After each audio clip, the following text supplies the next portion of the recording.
اللہ تعالیٰ سے یک طرفہ دوستی کر لیں، اچھے رہیں گے، بچت ہو جائے گی آپ کی۔ جذبات کا، کیفیات کے نزول کا انتظار نہ کریں، نشانیاں اترنے کا انتظار نہ کریں، ایسی کسی چیز کی تمنا نہ پالیں کہ کچھ ہو تو پھر پتہ چلے کہ اللہ سے دوستی ہے کہ نہیں۔ سب سے پہلے یک طرفہ خود اپنی طرف سے اللہ تعالیٰ سے دوستی کا اپنے نفس کے اندر اعلان کر دیں۔ اور اس کے لیے کرنا کیا پڑتا ہے؟ بڑا سادہ سا کام ہے کرنے والا۔ اللہ سے دوستی کے احساس کو اپنے اندر پالنا پڑتا ہے، اس کی پرورش کرنی پڑتی ہے، بار بار خود کو یاد کرانا ہوتا ہے کہ مجھے اللہ سے محبت ہے، میں اللہ کے راستے پہ چلوں گا، میں اللہ کے پیچھے جاؤں گا۔ یہ میں ایک بات کلیئر کر دوں، سارے رشتے ناتے، سارے تعلقات، دنیا کے سارے معاملے دنیا کی خوبصورتی ہیں، اللہ نے زینت دی ہے دنیا کو، تو ان کے ساتھ چلنے میں ہرگز کوئی حرج نہیں ہے۔ مسئلہ صرف اعتدال کا پڑتا ہے۔ جب بھی ہم رشتے ناتوں کے ساتھ، دوست احباب کے ساتھ، میاں بیوی کے ساتھ، بچوں کے ساتھ اعتدال کھو دیتے ہیں تو ہم ڈپریشن میں آتے ہیں۔ ایک لمٹ میں ہمیں رہنا چاہیے، وہ لمٹ ابھی آپ کو بتاتا جاؤں گا کہ کیسے پیدا ہوگی۔ جو اللہ کی دوستی کا احساس ہے، اس کو میں نے کہا کہ اپنے اندر پیدا کریں، اس کو پالیں۔ تو کیسے پالیں گے؟ اللہ کو یاد کرنا شروع کریں گے، اللہ کی نام کی تسبیح کرنا شروع کریں گے، قرآن پاک پڑھنا شروع کریں گے، نماز پڑھنا شروع کریں گے، ایفرٹ کرنا شروع کریں گے، میں ذکر کرنا شروع کریں گے۔ میں آپ کو ایک خبر دیتا ہوں، اللہ کی راہ میں جانے کے لیے، اللہ کی محبت پانے کے لیے، معرفت پانے کے لیے، انلائٹنمنٹ پانے کے لیے، اسپرچول اویکننگ کرنے کے لیے، سائیکولوجیکل اویکننگ کرنے کے لیے، موکشا پانے کے لیے، سمادھی تک جانے کے لیے، اب میں نے ان الفاظ سے ہر قسم کے بندے کو اپنی لپیٹ میں لیا ہے، سوائے اللہ کے دین کے اور کوئی راستہ نہیں ہے۔ ذمہ داری سے آپ کو خبر دے رہا ہوں، اللہ تک پہنچنے کا راستہ صرف اور صرف اسلام ہے۔ اس پہ آگے بات ہوتی چلی جائے گی۔ اچھا، اب جب اللہ کی دوستی کا احساس پیدا کرنا ہے اپنے اندر، تو اس کے لیے اللہ کو یاد کرنا پڑے گا۔ کیا ہر وقت خود کو یہ یاد کریں گے میں اللہ کا دوست ہوں، میں اللہ کا دوست ہوں؟ یہ کیا نان سینس ہوگی؟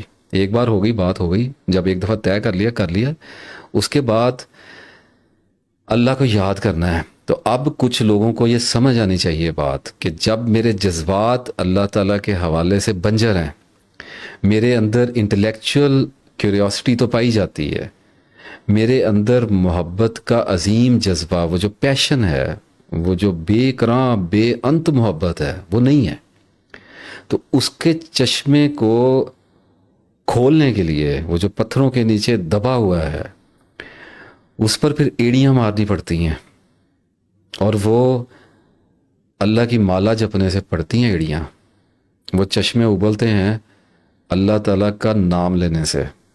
انسان اپنے نفس کو خود پاک نہیں کر سکتا، بلاک کیا ہوا ہوتا ہے، لاک کیا ہوتا ہے، سیزڈ ہوتا ہے اس کا سیلف، ایکسیس گرانٹ نہیں کی ہوتی۔ اب ایک آدمی کہتا ہے میں علم حاصل کرنا چاہتا ہوں، تو کر کے دیکھ لے، پھر اللہ گم کر دے گا اس کو علم کے سمندروں میں، تو رب زدنی علما پڑھنا پڑے گا۔ ان لاک آسمانوں سے کیا جاتا ہے۔ اسی طرح سے ایک آدمی اپنے نفس کو پاک کرنا چاہ رہا ہے، وہ نماز نہیں پڑھتا، قرآن پاک نہیں پڑھتا، تسبیح نہیں کرتا، اللہ کو یاد نہیں کرتا، تو کیا کتنا کا اپنے کردار پہ کام کر لے گا؟ 20 سال اپنے کردار کو بہتر کرنے کی طرف متوجہ رہے گا، کوشش کرے گا، ایک ہوا کا جھونکا آئے گا، چوٹ پڑے گی اور کہیں کا کہیں چلا جائے گا۔ اللہ تعالیٰ کی مدد تو اس نے مانگی نہیں ہے، اللہ تعالیٰ کو ساتھ تو وہ لے کے چلا ہی نہیں ہے۔ تو یاد رکھیے کہ تزکیہ نفس تسبیح کرنے سے اور ذکر کرنے سے ہوتا ہے۔ اپنے آپ پہ کام کرنا پڑتا ہے، آئی انڈرسٹینڈ، اپنی عادتوں کے خلاف جانا ہوتا ہے، اپنے کریکٹر پر فوکس کرنا پڑتا ہے، اپنی بری عادتوں کو پیور کرنا پڑتا ہے، ساری زندگی کی سٹرگل ہے، لیکن تسبیح کے ساتھ، لیکن ذکر کے ساتھ، لیکن نماز کے ساتھ، لیکن قرآن پاک کے ساتھ، اللہ کی یاد کے ساتھ۔ تو ہوتا کیا ہے کہ ہر وقت کا ذکر، ہر وقت کی تسبیح، اور نماز تو ہے ہی ہے، وہ تو نماز پہ تو بات ہی کوئی نہیں ہے نا، وہ تو پڑھنی ہے۔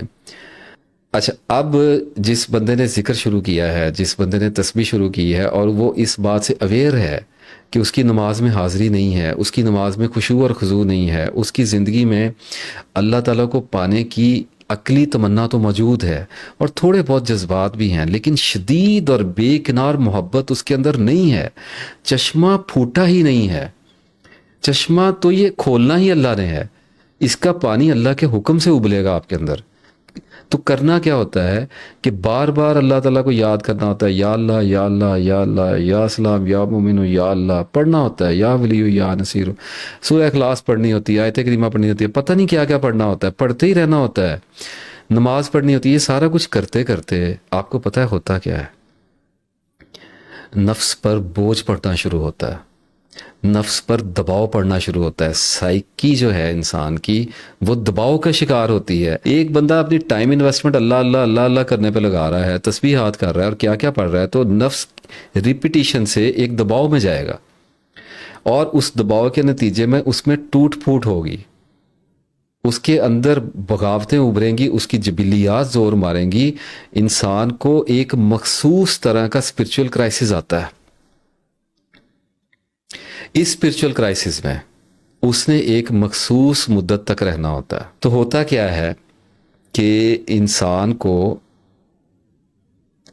اپنا انجام نظر آنے لگتا ہے، انسان کے اندر اداسیاں اترتی ہیں، لونلینس کا احساس ہونے لگتا ہے، اپنے تنہا ہونے کا احساس ہونے لگتا ہے، اس کا دل نرم ہونے لگتا ہے، اس کو کرائنگ ایپیسوڈز آنے لگتی ہیں۔ بڑا ٹپیکل سا سائیکولوجیکل سمٹم ہے ڈپریشن کا، لیکن یہ وہ ڈپریشن نہیں ہوتا ہے جو کسی ورلڈلی ڈیزائر کے یعنی ذاتی محرومی کا نہیں ہوتا ہے، کسی سائیکولوجیکل ٹراما کا نہیں ہوتا ہے، اللہ کو یاد کرنے کا ہوتا ہے۔ اس لیے پیور یعنی وہ سادہ سا فرق آپ کو بتا رہا ہوں، نکاح اور حرام زنا جو ہے ایک ہی طرح کا پروسیس ہے، صرف ایک اللہ کے نام پہ کیا گیا تو حلال ہو گیا، طیب ہو گیا ہے، اور ایک پہ اللہ کا نام نہیں لیا گیا۔ ذبیحہ حلال اور حرام بھی تو اللہ کا نام لینے سے ہی ہوتا ہے۔ ہم مسلمان اللہ کا نام لینے سے ہی مسلمان ہیں، ہم میں اور دوسرے انسانوں میں وگرنہ فرق کیا ہے؟ تو اسی طرح سے جب بہت زیادہ اللہ کو یاد کرنا شروع کریں گے نا تو ذہن دباؤ میں جائے گا، دباؤ میں جانے کے بعد کچھ سائیکولوجیکل سمٹمز آئیں گے۔ ڈرنے کی ضرورت نہیں ہے، لیٹ اٹ ہیپن، آنے دیں۔ خوف کیوں کھاتے ہیں؟ اللہ کو یاد کرنے سے اگر کسی کو بحران آتا ہے تو آئے، جھومتا ہوا آئے، چیختا ہوا آئے، اور دونوں باہیں پھیلا کر اسے ویلکم کریں، گیو می یور بیسٹ پنچ۔ تو وہ جب آتا ہے تو انسان کو موت یاد آتی ہے، آئے گی۔ جو بہت زیادہ اللہ کو یاد کرے گا نا اس کو اس کی موت یاد آئے گی۔ اور میں آپ کو ایک بات بتا دوں، جب انسان کو اس کی موت یاد آنی شروع ہو جائے نا تو اس کا ایک بائی پروڈکٹ بھی ہوتا ہے، اللہ انسان کو اس کی موت کی تیاری کا وقت عنایت فرماتا ہے، اس پر اپنی رحمت کا نزول کرتا ہے اور اس کے کردار پر اتنا دباؤ ڈالتا ہے، اتنا دباؤ ڈالتا ہے کہ آدمی اپنی اصلاح کے لیے آمادہ ہو جایا کرتا ہے۔ اور پھر ایک وقت آتا ہے کہ اللہ تعالیٰ اس کو اس روحانی بحران سے نکالتا ہے اور پھر وہ دیکھتا ہے کہ اللہ کے ذکر سے دل کیسے اطمینان پاتا ہے۔ اس بحران میں بھی دیکھے گا اللہ پاگل نہیں ہونے دے گا، اللہ تنہا نہیں چھوڑے گا، اللہ اس کو صرف اس کے لیے خاص نشانیاں ضرور دیتا رہے گا اور اسے پتا ہوگا میں ٹھیک جا رہا ہوں۔ اور تکلیف آ سکتی ہے، کیا حرج ہے؟ اللہ کے نام پہ آئیے۔ جو لوگ جاتے ہیں اور لڑتے ہیں اللہ کی راہ میں اور شہادت پاتے ہیں، اس سے بڑی تکلیف کون اٹھائے گا اللہ کی راہ میں کہ شہید ہو جائے؟ تو جو ذکر کرنے سے اور تسبیح کرنے سے تھوڑا بہت اگر روحانی بحران آتا ہے، کوئی دباؤ پڑ جاتا ہے انسان کے اوپر، اور اگر کوئی زندگی میں کمی کوتاہی ہونے لگ جاتی ہے اور کاروبار زیادہ نہیں چلائے جاتے اور بڑی بڑی گاڑیاں اور مکانات اور کوٹھیاں نہیں بنائی جاتی، اور بیوی بچے یہ آپ کے اوپر شک کا اظہار کرتے ہیں کہ آپ تھوڑے سے زیادہ ہی ایکسٹریم پہ چلے گئے ہیں اور تھوڑا اعتدال کریں، اور آپ کو ایسے مشورے دیے جاتے ہیں اور آپ کے دوست آپ کو تھوڑا عجیب نظروں سے دیکھنے لگتے ہیں، اتنی تکلیف بھی اللہ کی راہ میں نہیں اٹھائی جاتی۔ تو کوئی تو وجہ ہے کہ شہادت کا درجہ اتنا بلند ہے، اور میں آپ کو خبر دوں کہ ذکر کا درجہ اس سے بھی اوپر ہے۔